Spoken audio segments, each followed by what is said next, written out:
मैं चंद बातें मीडिया पर रखना जरूरी समझता हूं, क्योंकि आज ये जो मीडिया बहुत ही इम्पोर्टेंट एक डेमोक्रेसी का पिलर बना है और इसको मजबूती करने के लिए सबसे पहले मैं विख्यात फ्रीडम फाइटर जवाहरलाल दरदाजी को श्रद्धांजलि देता हूं, जिन्होंने लोकमत नाम के जिस पौधे को लगाया वो आज विशाल वृक्ष बन गया है। 2023 का साल दरदाजी का जन्म शताब्दी वर्ष भी है। मैं उस जगह पे जाके आया हूं जिस जगह वो रहते थे। उन्होंने आजादी की लड़ाई और पत्रकारिता में बड़ी भूमिका निभाई। लंबे समय तक महाराष्ट्र सरकार में मंत्री रहे और जनसेवा की, कई संस्थानों बनाई। यूपीए सरकार में उनके सम्मान में डाक टिकट भी जारी हुआ था। मित्रों, लोकमत का गौरवशाली इतिहास है। इसका नामकरण महान सेनानी, मुझे जो जानकारी मिली है, लोकमान्य बाल गंगाधर तिलक ने किया था और इसे जवाहरलाल दरदाजी ने नया जीवन दिया। आज ये देश के प्रमुख अखबारों में एक है। सामाजिक कामों में इसका बड़ा योगदान है। संविधान ने 3 पिलर्स बनाए। चौथा पिलर मीडिया जनता ने बनाया है और मीडिया हमारी डेमोक्रेसी का बड़ा अहम हिस्सा आज बन चुका है।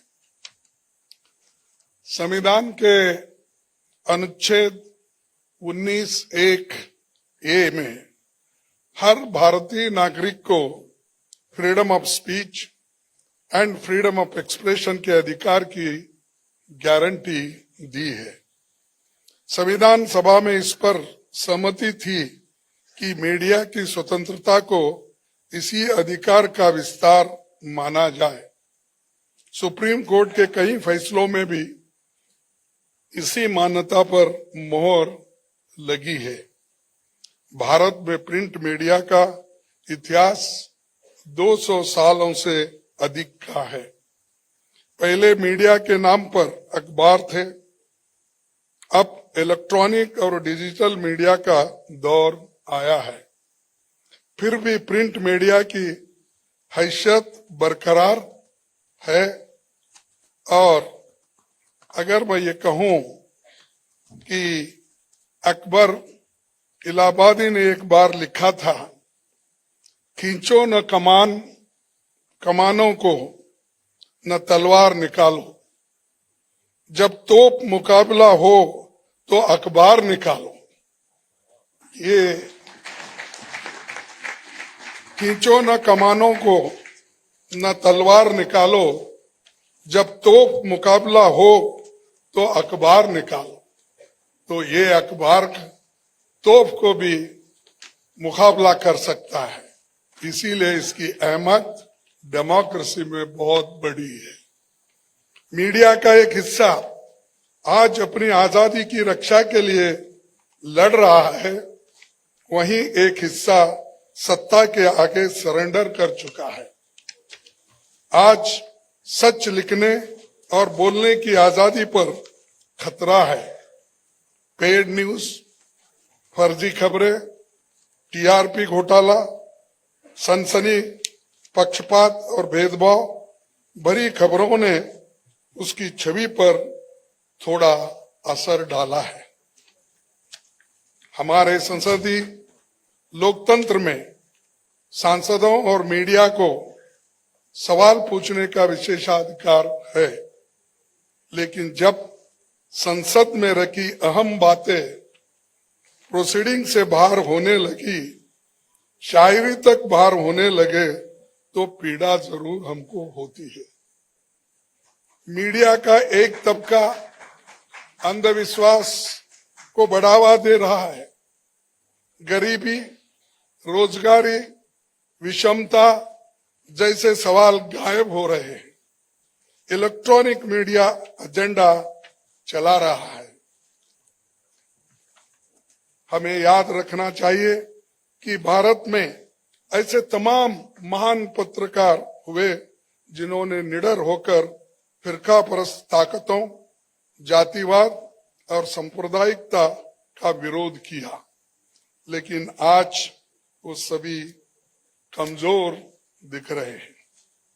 ये चिंता की बात है कि जिस देश में संविधान ने मीडिया को इतनी आजादी दी है, वह दुनिया के 180 देशों में प्रेस की आजादी की रैंकिंग 2022 के आंकड़े अगर निकाले तो हमारा स्थान 125 पे है, 150 पे है। यानी 180 देशों में जहां पर प्रेस की आजादी है तो वहां पर हमारा रैंकिंग 150 पे है। आज हेट स्पीच को मीडिया का एक तबका हवा देता है। सुप्रीम कोर्ट ने 21 सितंबर 2022 को पूछा था कि सरकार इस पर चुप क्यों है। ये भी कहा कि कुछ राजनीतिक दल घृणा भाषण की पूंजी बनाते हैं और टीवी चैनल एक मंच के तौर पर काम करते हैं। राहुल गांधी जी ने इस बात को लेकर भारत जोड़ो यात्रा निकाली थी, लेकिन मीडिया के एक तबके ने इसे नजरअंदाज किया। हाल में रायपुर में कांग्रेस का महाधिवेशन हुआ, जिसमें मुझे अध्यक्षता करने का अवसर मिला था, लेकिन 10,000 से ज्यादा अधिक नेता कार्यकर्ता वहां जुटे थे।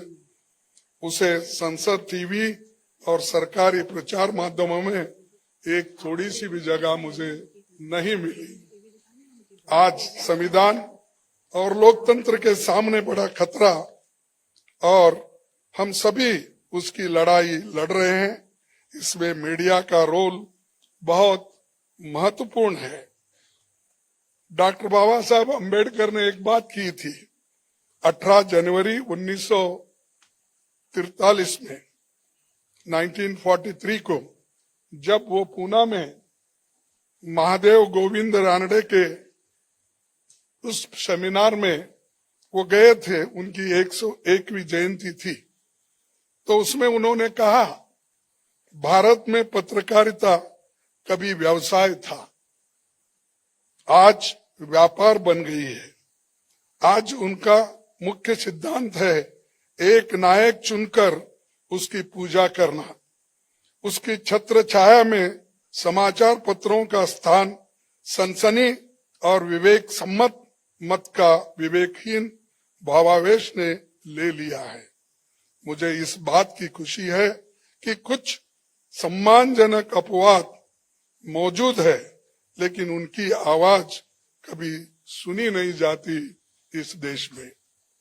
ये मैं इसलिए कहना पड़ रहा है कि बहुत से पत्रकार अच्छे हैं, लेकिन उनको भी कमजोर बनाया जा रहा है और उनका आर्म ट्विस्टिंग भी हो रहा है। इसीलिए ये बात कहना मुझे जरूरी लगा। इसीलिए किसी को इससे ठेस लगी हो, मैं क्षमा चाहता हूं। मेरा मानना है कि इस दौर में सभी जन सच्चाई के साथ मजबूती से खड़े होंगे और मीडिया भी इस बात पर गौर करेगा।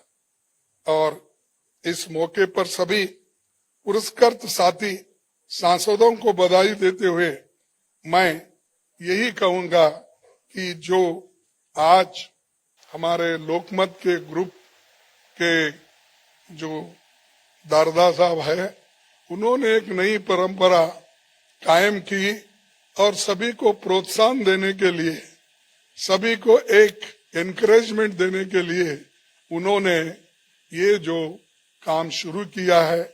और मैं भी इस कमेटी में एक बार शामिल था और ये चुनने में इतनी दिक्कत होती है, जैसा कि शरद पवार साहब ने कहा कि जब हम वहां बैठते हैं अलग अलग विचार आते हैं, अलग अलग विचार के लोग भी होते हैं, अलग अलग पार्टियां भी होती है, तो उस वक्त सामने कहना बड़ा मुश्किल होता है। किसी पार्टी का सदस्य बहुत भी अच्छा बात करता है, लेकिन चुनने वाला अगर किसी और विचार का होता है तब बड़ी मुश्किल होती है चुनने में। लेकिन ये कमाल का बात, ये कमाल की सिलेक्शन शरद पवार जी ने की कि इसलिए कि नहीं मुझे कि चुना गया, मैं इसलिए कह रहा हूं कि आपका अनुभव और आपका काम और सभी लोगों को आप देखे हैं, सुने हैं, तो उसी तरीके से आपने चुना है। इसलिए मैं आपको भी धन्यवाद देता हूं, दरदार साहब को भी धन्यवाद देता हूं। और ये सिलसिला आगे रखिए, चलाइए। जैसा हमारे हरिवंश साहब ने एक सलाह दिया था, वो भी अगर आप करेंगे तो बहुत से ऐसे नेता लोग हैं पहले के कि वो अच्छे भाषणकार थे, सिर्फ भाषण के अलावा डिबेट में एक अच्छे ढंग से पेश आते थे। तो उनकी याद में भी ये काम करना जरूरी है। और इसलिए मैं आपको आखिरी में अपनी बात समाप्त करते हुए ये फिर एक बार ये दोहराकर मैं आप सभी को धन्यवाद देता हूं। जय हिंद।